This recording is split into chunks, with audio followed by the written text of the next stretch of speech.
नमस्ते। हाम्रो अस्ट्रेलियामा हुनुहुने रजनी दिदीको आज जन्मदिन परेको छ।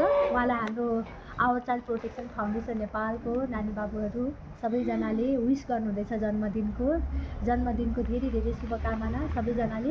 सुदिनम् जन्मदिनं तव भवतु मङ्गलम्।